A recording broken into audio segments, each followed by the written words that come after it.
Hi, I'm Lily. Today I'm going to read your story, The Witches by Roald Dahl, from page 154 to page 165.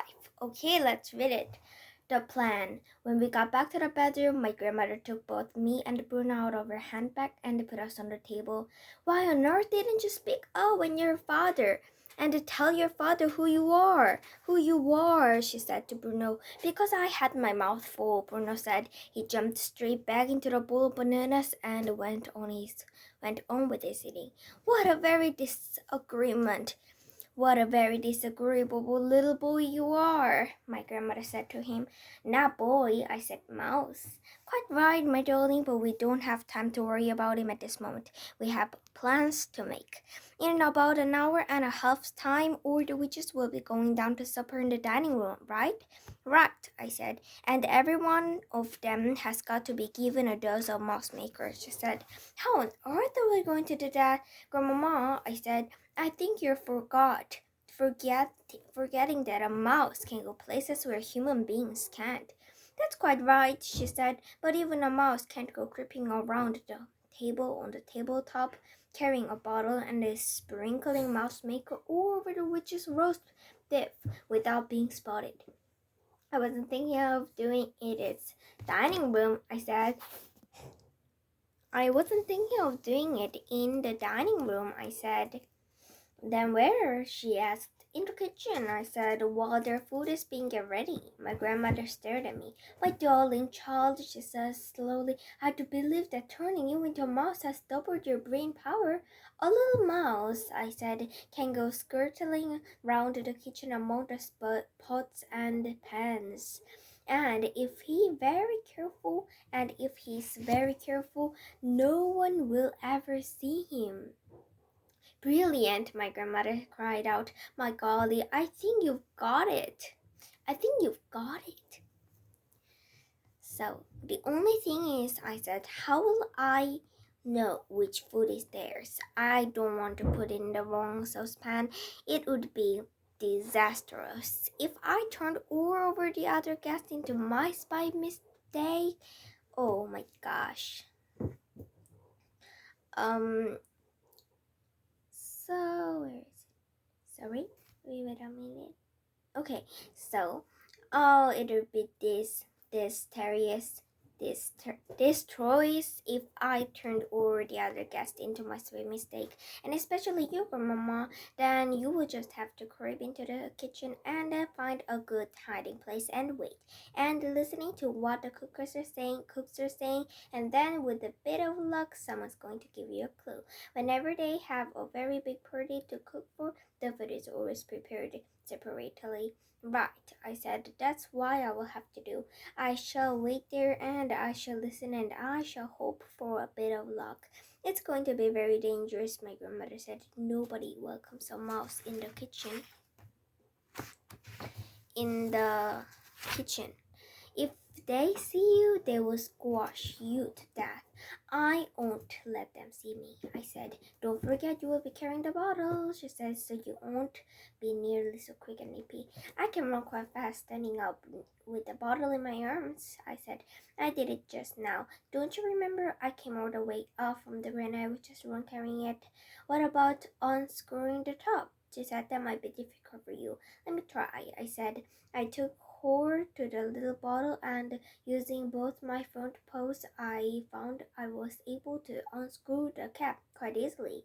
That's great, my grandmother said. You're really a clever mouse. She glanced at her watch. At past 7, she said, I shall go down to the dining room for supper with you in my handbag. I shall then release you under the table together with the precious bottle, and from then on you will be on your own. You will have to work on your way unseen about across the dining room to the doors that lead to the kitchen. There will be waiters going in and out of the door all the time, so you will have to choose the right movement and nip in behind one of them. But for heaven's sake, that be sure that you don't get trodden on or squeezed into the door. I'll try not to, I said, and whenever it happens, you mustn't let them catch you. Don't go on about it, Grandmama. You're making me nervous. You're brave little fellows, she said. I do love you. What should we do with Bruno? I asked her. Bruno looked up. I'm coming with you, he said, speaking with his mouth for my banana. I'm not going to miss my supper. My grandmother considered this for a moment. I will take you along, she said, if you promise to stay in my bag and keep absolutely silent. Will you pass food down to me to the table? The table? Bruno asked. Yes, she said, if you promise to behave yourself. Would you like something to eat, my darling? She said to me. No, thank you, I said. I'm too excited to eat, and I've got to keep fit and frisky for the big job ahead. It's a big job, all right, my grandmother said. You will never do a bigger one. In the kitchen. The time has come, my grandmother said. The great moment has arrived. Are you ready, my darling? It was exactly 7:30. Bruno was in the bowl finishing that fourth banana. Hang on, he said. Just a few more bites. No, my grandmother said. We've got to go. She picked him up and held him tight in her hand. She was very tense and nervous. I had never seen her like that before. I'm going to put you both in my handbag now, she said, but I shall leave the clasp undone. She popped Bruno into it fast. I waited, clenching the little bottle to my chest. Now you, she said, she picked up and gave me a kiss on the nose. Good luck, my darling. Oh, by the way, do you realize you got a tail, don't you? A what? I said, a tail, a long curly tail. Emma said that never occurred to me. I said, good gracious me, so I have. I can see now. I can actually move it. It's rather grand, isn't it? I mention it only because it might come in useful when you're climbing about in the kitchen. My grandmother said, you can curl it around and you can hook it onto the things and you can swing from it and lower yourself to the bottom from high places. I wish I'd known this before. I said I could have practiced using it. Too late now, my grandmother said. We've got to go. She popped me into her handbag with Bruno, and at once I took my user perch in the small side pocket so I could poke my head out to see what was going on. My grandmother picked up her walking stick and out she went into the corridor to the lift. She pressed the button and the lift came up and she got in. There was no one in there with us. Listen, she said, I won't be able to talk to you much once we're in the dining room. If I do, people will think I'm dotty and taking to myself. The lift reached the ground floor and stopped with a jerk. My grandmother walked out of it and crossed the lobby of the hotel and entered the dining room. It was a huge room with gold decorations on the ceiling and big mirrors around the walls. The regular guests always had their tables reserved for them, and most of them were already in their places and stirring to eat their suppers.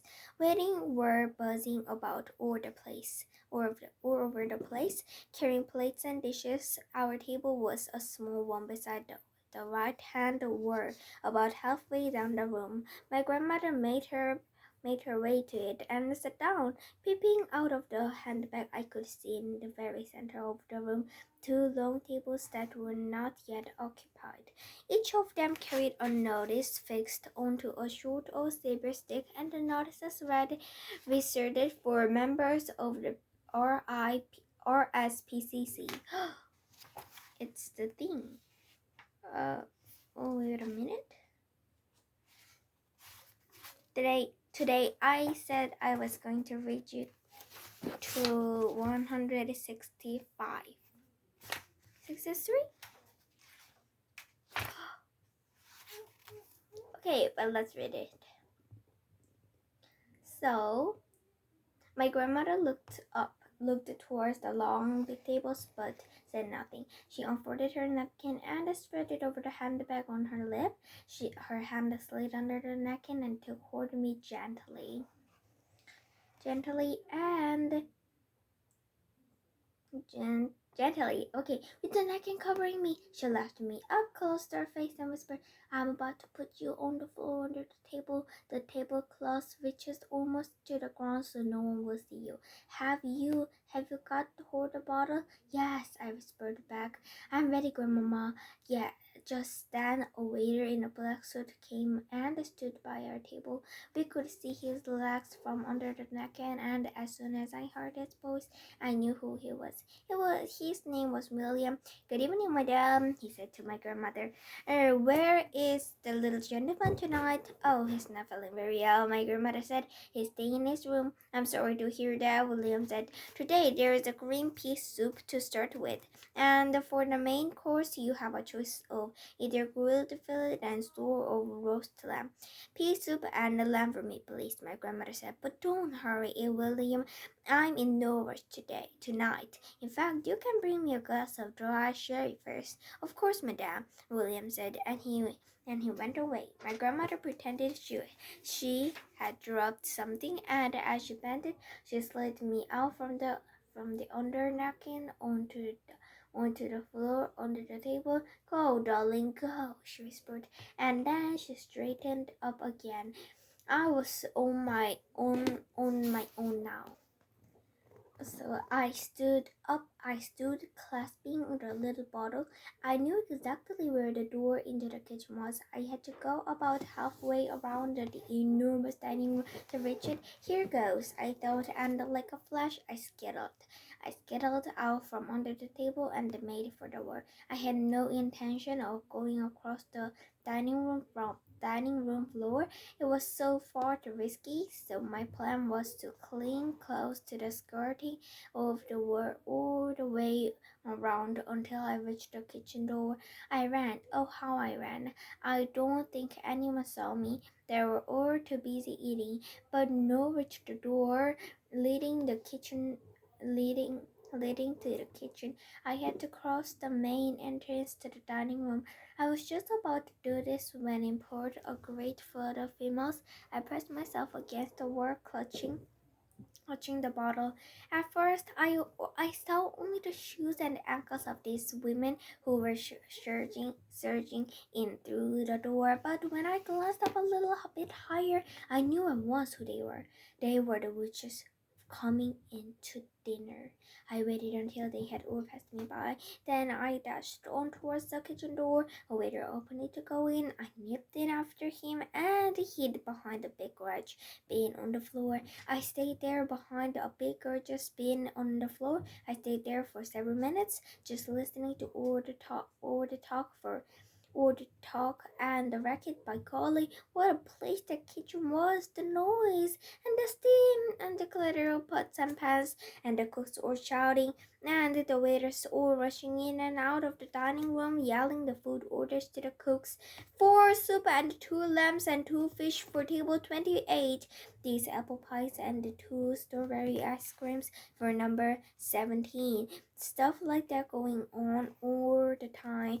Not far above my head there was a handle sticking out from the side of the garbage bin. So still clutching the bottle, I gave a lip, turning a somersault in the air and caught a hold on the handle with the end of my tail. Suddenly there was swinging to and fro upside down. It was very terrific. I loved it. This, I told myself, is how a trapeze artist in a circus must feel as he goes swishing through the air high up in the circus tent. And the only difference was that his trapeze could only swing backwards and forwards. My tail could swing me any directions I wanted. Perhaps I would become a circus mouse after all. Just then a waiter came in with a plate in his hand, and I heard him saying, the old hag on the table 14 says this meat is too tough, so she wants another portion. One of the cooks said, give me your plate. I dropped to the floor and peeped around the garbage bin. I saw the cook grab the meat off the plate and slapped another big one. Then he said, come on, boys, give her some gravy. He carried the plate around to everyone in the kitchen. And do you know what they did? Do you know what they did? Do you know what they did? So they did. So every one of those cooks and the kitchen boys spat onto the old lady's plate. See how she likes it now, said the cook, handing the plate back to the waiter. Quite soon, another waiter came in and he shouted, "Everyone in the big RSPCC party wants the soup." That's when I started sitting up and taking notice. I was all ears now. I edged a bit farther round the garbage bin so I could see everything that was going on in the kitchen. A man with a tall white hat, who must have been the head chef, shouted, "Put the soup for the big party in the larger silver soup tureen." I saw the head chef place a huge silver basin on the wooden side bench and then went along the whole length of the kitchen against the opposite wall. "Into that silver basin is where the soup is going," I told myself. "So that's where the stuff is in my bottle must go as well." Okay, bye.